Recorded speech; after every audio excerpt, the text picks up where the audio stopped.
This is a new stage for Cardi B. The hip-hop superstar and Grammy winner is headlining Beautycon, a massive convention full of celebrities, makeup, and money. But Cardi B isn't here to perform. She's here to talk. What's poppin', everybody? The artist, famous for making money moves, I don't gotta dance, I make money move. is revealing the secrets to her financial success. I definitely get paid equally. You wanna know why? I said I'm gonna stop taking bookings until y'all start paying me more. And that bag doubled up. And don't even get her started talking about taxes. And then you'll be like, damn, I gave all this money to Uncle Sam and there's still potholes in my street. We're so used to seeing you on stage, so used to seeing you on the red carpet, but why are you here today? To represent women before the fame. You know what I'm saying? Before the fame, I had to figure out how to pay bills.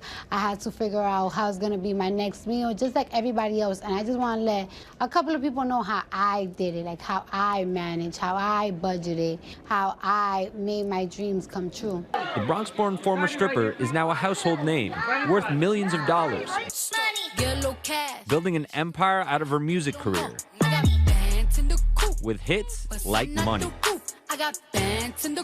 She's also adding investments in fashion and nails. Plus, with 42 million followers on Instagram alone, she's got a built-in customer base.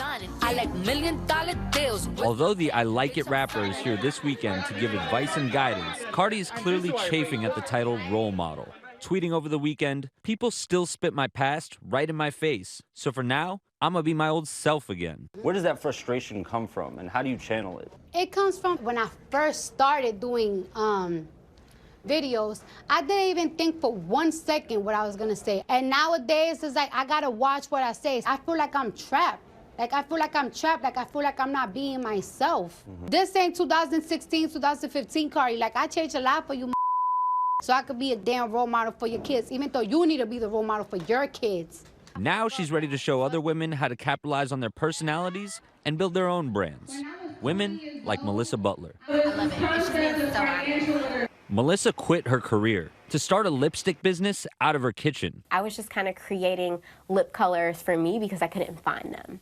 And then when I started to understand that this didn't really exist, especially at that time, like I was like, oh, I'm taking this to the moon. And now she's an owner of the Lip Bar and has a booth here at Beautycon. Ooh. But it hasn't been easy. In 2015, an opportunity presented itself on the hit show Shark Tank. Hi, I'm Melissa Butler. The shark's rejection was quick. That is such a bad idea. And devastating. The chances that this is a business are practically zero. And they would crush you like the colorful cockroaches you are. You only have so many minutes on Earth. Don't waste them trying to sell lipstick. They were pretty brutal to you. Yeah, they were cruel. I'm out. For me, it was less about the investment and more about the idea that 7 million people watch the show and we can get all of these eyes on us. Today, the Lip Bar now has its own flagship store in Detroit, and Melissa is the brand's face. But the biggest coup? Target. Her brand in nearly 500 stores nationwide and available online. If you could, say anything to those judges right now, where you are now, what would it be?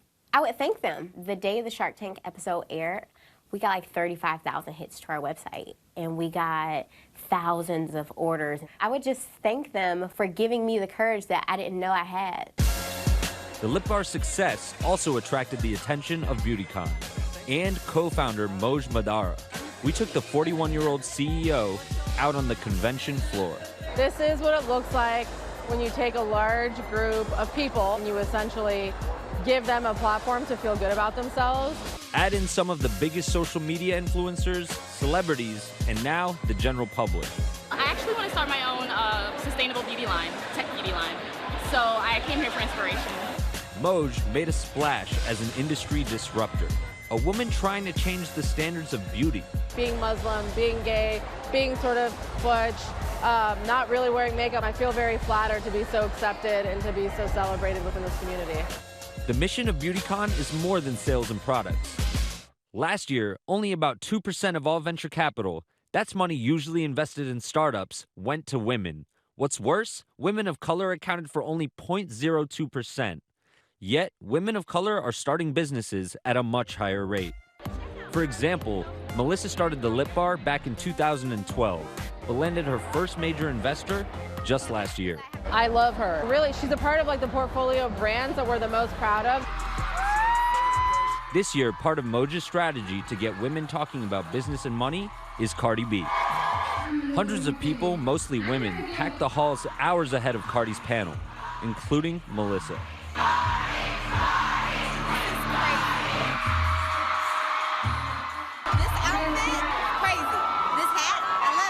The rapper dispensed plenty of advice in true Cardi B fashion. I'm gonna let y'all know this right now, and I'm gonna take off my shoes, and I'm gonna give y'all some advice that a lot of people ain't gonna tell you. Always take a business class, because sometimes the career that you study for one day is not gonna make you happy, and you wanna become your own boss. But you cannot be your own boss because you don't know how to manage a business. Cardi kept it real, and it continued backstage in our exclusive one-on-one. Don't talk about my choices if you wasn't in my shoes. What lessons have you learned along the way about managing your money? Always have a business manager, like I said. Always, always have lawyers to review what you're getting into. I got myself in hot messes because I trusted so many people. So much of the music is about, stunting, showing off your wealth. Where does financial literacy fit in hip-hop today? You might have $2 million in your bank account, so you'll be like, oh, I could buy a Lambo because I got $2 million and a Lambo costs $500,000. And at the end of the year, you had $2 million, but you have to give money to Uncle Sam. You spend $500,000 on a car, and then what you really have in your bank account is about $200,000. Before you spend something, make sure you could afford it. Just because you see it in your bank account, it doesn't mean that's what you have. She says it's time for women to step up, to get paid and treated equally. Women don't understand the power that they have. It's like me just asking a question, me with my looks, I could get whatever the I want. And I have the same power. These men are not that smart. Everybody always tell me who is your role models? Who do you look up to? And they always expect me to say an artist. And it's I can't relate to an artist because I ain't saw they struggle. I saw my mom struggle. I saw these at the strip club struggle. And it's I always told myself those are the people that used to tell me, don't be me. Don't be me, be greater. She's so honest and so relatable. My favorite part of her panel was when she was basically saying, look, I'm a celebrity, but you can also be a celebrity if you just focus. By the end of the day, Melissa was packing up and ready to get right back to the grind. What's next for you? We're back to the pavement. I have a strategy meeting tomorrow. We're doing another trade show next week. So you're always hustling. I'm always hustling. For Nightline, I'm Ashin Singh in New York. Hi everyone, George Stephanopoulos here. Thanks for checking out the ABC News YouTube channel. If you'd like to get more videos, show highlights, and watch live event coverage, click on the right over here to subscribe to our channel, and don't forget to download the ABC News app for breaking news alerts. Thanks for watching.